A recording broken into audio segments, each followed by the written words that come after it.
Hello, ladies and gentlemen, and welcome back to the Next Great Yugituber. I am your humble contestant, the one, the only, the RJB0. So recently I set off on a quest to answer the most important question in all of Yu-Gi-Oh! And that question is, what happens if you mix splashable engines with Morphtronics? And ladies and gentlemen, I think I have found the answer in the form of a deck I call Goin, also known as Hand Artifact Morphtronics. And the culmination of this entire stint of research on this very important subject, I believe, is this roller coaster of a duel that you see before you. So you see that I am playing against Gladiator Beasts, and I am staring at an inopportune hand. You see that I have a possible machine dupe play right here. However, I have a Remoten, which can let me go for rank 3 plays, and that doesn't really help me against Glad Beast, because my options are like Alucard and Zen Mains,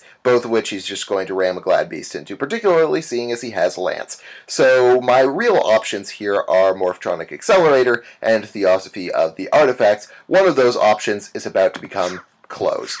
So there goes the duality, and what do you know? He grabs a wiretap. So now I know that he has a wiretap. I go to my turn, and I'm like, hey, I've got a Morphtronic Accelerator. Ah, crap, it's a Lance. So, yippee, I'm starting off my first turn at a minus because Lance stops me from drawing the card. Thankfully, he MSTs one of the 2 machine duplications that I opened with.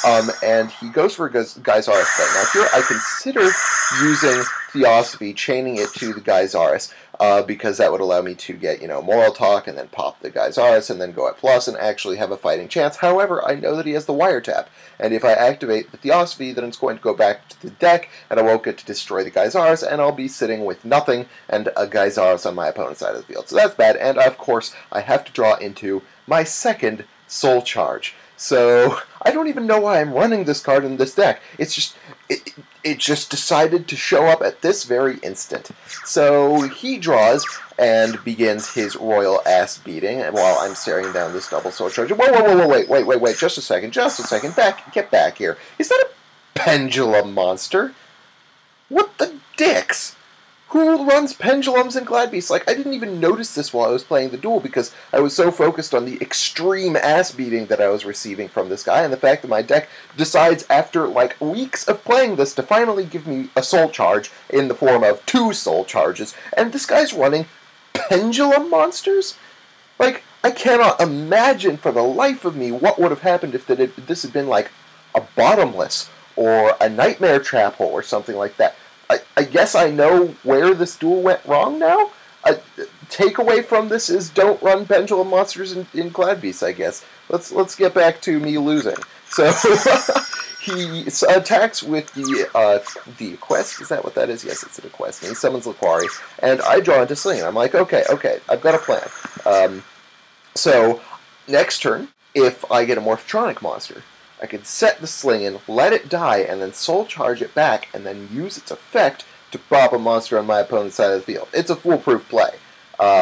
So he attacks, and he attacks again, and he goes for the usual tap-out strategy. He brings back the Geysaris, and goes for a Contact Fusion into Heraklinos, which would normally be an extremely questionable play if my hand weren't absolute ass. So I decided to set everything just to try and defend myself somehow.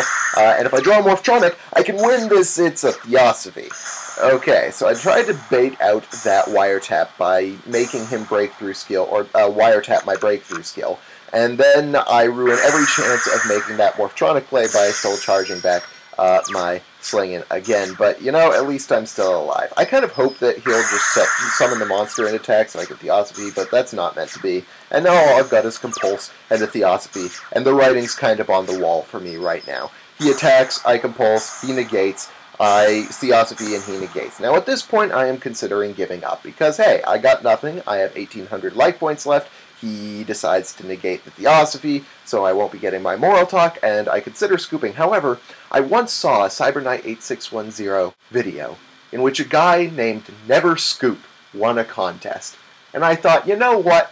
I want to honor Never Scoop's memory, and not Scoop. And because I didn't Scoop, I remembered, hey, Theosophy activates in the grave because he negated and destroyed it and destroys the Heraclemus.